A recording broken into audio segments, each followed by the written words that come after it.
नमस्कार मित्रांनो, कर्मबंधन चॅनलमध्ये आपलं सहर्ष स्वागत आहे।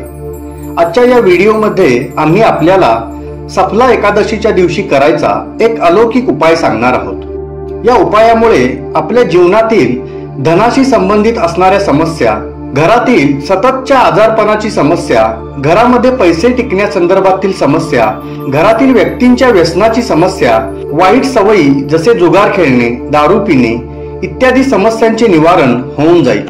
मित्रांनो, पौष महिन्यातील कृष्ण पक्षामध्ये येणाऱ्या एकादशी तिथीला सफला एकादशी म्हणून ओळखले जाते।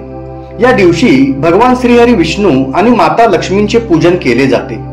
ही एकादशी अत्यंत शुभ मानली जाते, कारण या दिवशी लक्ष्मी प्राप्ती योग असतो। या वर्षी 30 डिसेंबर 2021 रोजी सफला एकादशी साजरी केली जाणार आहे। धार्मिक मान्यतेनुसार गीतेमध्ये भगवान श्रीकृष्णाने सफला एकादशीच्या तिथीचे वर्णन स्वतः समान सामर्थ्यवान असे केले आहे। सफला एकादशी 2021 शुभ मुहूर्त पुढील प्रमाणे असणार आहे। एकादशी तिथी 29 डिसेंबर 2021 रोजी दुपारी 4:12 पासून सुरू होईल। एकादशी तिथीची समाप्ती 30 डिसेंबर 2021 रोजी दुपारी 1:40 होईल।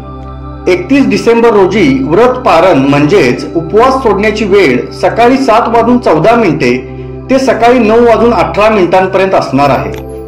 आता आपण सफला एकादशीचे महत्त्व जाणून घेऊया। मित्रांनो, पौष महिन्याच्या कृष्ण पक्षातील एकादशी बद्दल युधिष्ठिरने विचारल्यानंतर भगवान श्रीकृष्ण म्हणाले की एकादशीच्या व्रताच्या अनुष्ठानातून मला जेवढे समाधान मिळते तेवढे समाधान एखाद्या मोठ्या यज्ञातून देखील मिळत नाही।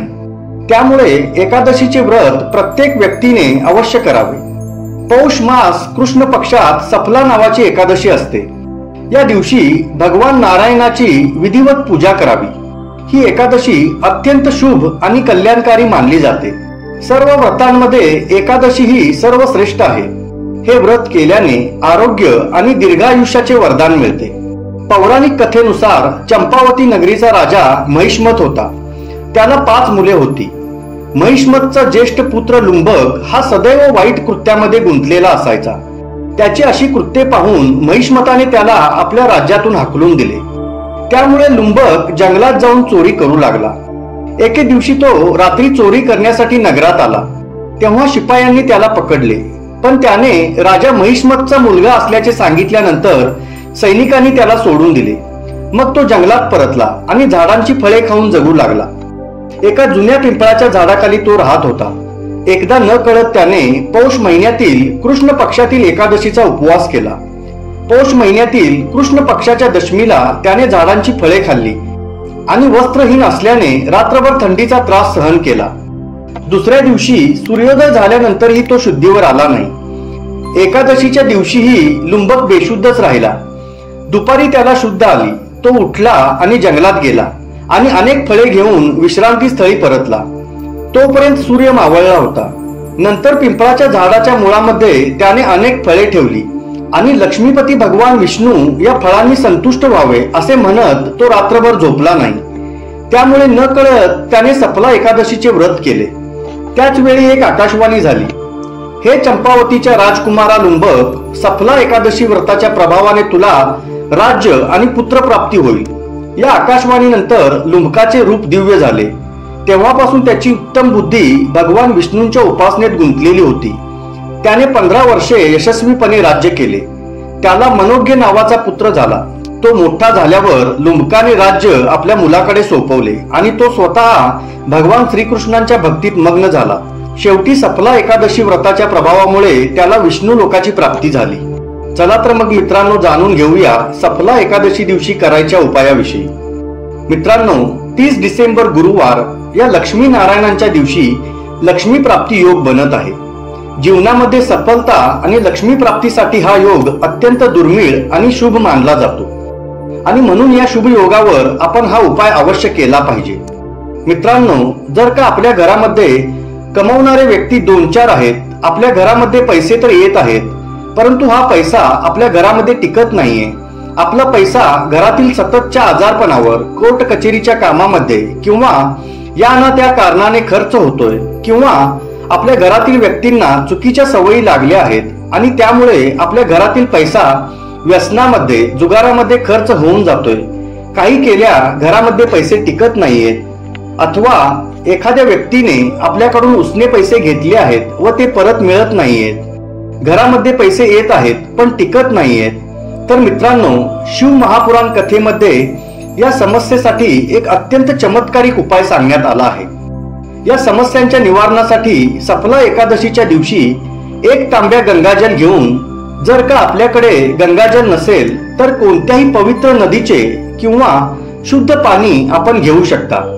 तर मित्रांनो, सफला एकादशीच्या दिवशी 1 तांब्या गंगाजल घेऊन त्यामध्ये 7 बेलाची पाने टाकावीत व हे पाणी घेऊन नंदीश्वर भगवानांच्या चरणावर म्हणजेच शिवशंकरांच्या मंदिरामध्ये जो नंदी असतो त्याच्या चरणावर हे तांब्याभर पाणी घालावे व त्यातील जी 7 बेलपत्रे आहेत ती शिवलिंगावर अर्पित करावीत। या उपायामुळे आपल्या घरामध्ये पैसे टिकायला सुरुवात होते। तो चुकीच्या ठिकाणी जात नाही, पैसे चुकीच्या ठिकाणी खर्च होत नाहीत, चुकीच्या कारणासाठी आपले पैसे खर्च होणारच नाहीत। जर का आपल्या घरातील कोणी व्यसनी बनले असेल, दारूमध्ये पैसे वाया जात असतील, जुगारामध्ये पैसे खर्च होत असतील व आपल्याला वाटत आहे की आपल्या घरातील सदस्य चुकीच्या मार्गावर चालले आहेत, ते वाईट संगतीमध्ये अडकले आहेत, तर हे सर्व बंद होऊन जाईल, ते योग्य आणि चांगल्या मार्गावर येतील। याचप्रमाणे मित्रांनो, आपण हा उपाय धनसंपदेच्या प्राप्तीसाठी देखील करू शकता। ज्या लोकांचा व्यापार चालत नसेल, ज्यांच्या घरामध्ये पैसे येत नाहीयेत किंवा नोकरी मिळत नाहीये अथवा आपण सरकारी नोकरी मिळवण्यासाठी प्रयत्न करत आहात पण यश येत नाहीये, तर मित्रांनो, ज्या लोकांना धनप्राप्तीसाठी हा उपाय करायचा आहे त्यांनी हा उपाय नंदीसाठी न करता विष्णू भगवंतांच्यासाठी करायचा आहे।